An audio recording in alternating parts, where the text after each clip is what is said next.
Thing was, I have a lot of good memories about watching these In Your House shows. I told you the story about how these pay-per-views were only $20. It was pretty easy to bug your dad, bug your mom, and get them to say, you know what, the show's only $20. I'll order it for the kid, and he'll shut up for a few hours.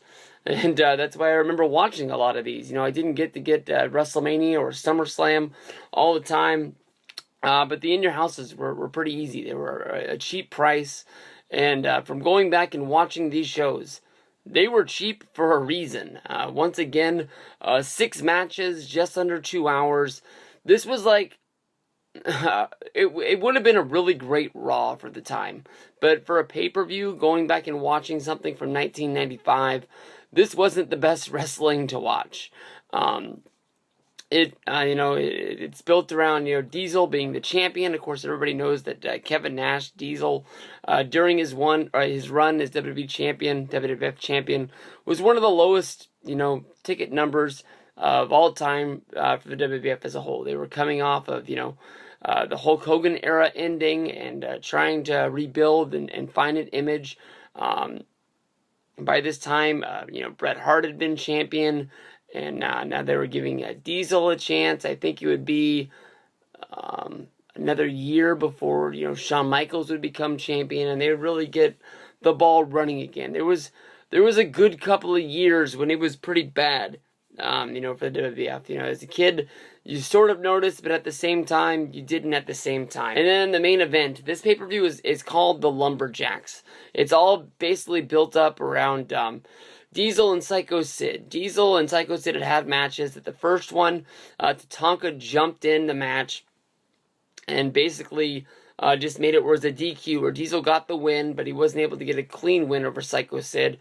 And Sycho Sid and Diesel had crossed paths a few times, and every time it seemed that, there was going to be a fight, Sid just walked out, not wanting any part of Diesel, and, building the Lumberjacks around the ring. No one was going to be able to leave until we had a true winner. The only thing is that all the Lumberjacks on the outside were making the match about themselves instead of the two guys were on the inside. They were trying to get over the people on the outside more than the people that were actually in there, the fight that they were in there. Diesel goes down to the ring, and one of the Lumberjacks on Team Sid is Mabel. And Mabel, who's going to main event the next pay-per-view, is beating the shit out of Diesel more than Sid is on the inside of the ring. He's throwing him into the ring steps. He's really wearing him out, tossing him back in the ring, which doesn't make any sense if he's the heel. He would think that he would be wanting Diesel to win so he could get the shot. Because if Sid wins the title, more than likely he's not going to get the shot, and it would be Michaels or somebody else in the clique that would be moving up into the main event spot there. So, and that doesn't make any sense anyways, because that's way non-kayfabe. Because I guess non-kayfabe, it doesn't matter if you're a heel or a babyface. Anybody who's going to be the number one contender is going to be the number one contender. So that didn't make sense. But, Sycho Sid a few times had Diesel in a spot where he could have won the match. He hit the big powerbomb on Diesel, and instead of going for the cover in the 1-2-3, he went over and he high-fived all of the heel Lumberjacks. Came back over to try and powerbomb him for a second time, which Diesel was able to basically counter out of.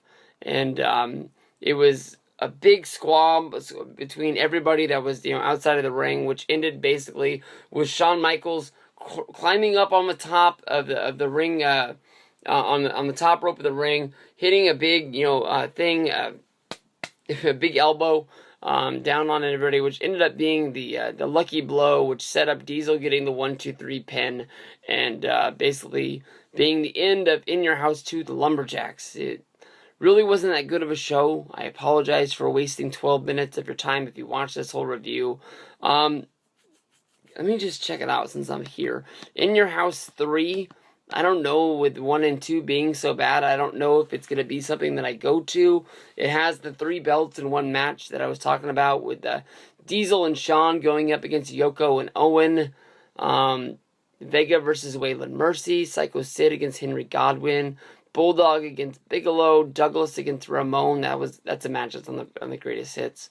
Bret Hart versus Jean-Pierre Lafayette. That's on the Best of a Dungeon. That match. No, I will not be reviewing In Your House 3 anytime soon. A triple header will not be going down. So it'll be a random review coming up sooner than later. But that's it from In Your House 2. Peace out.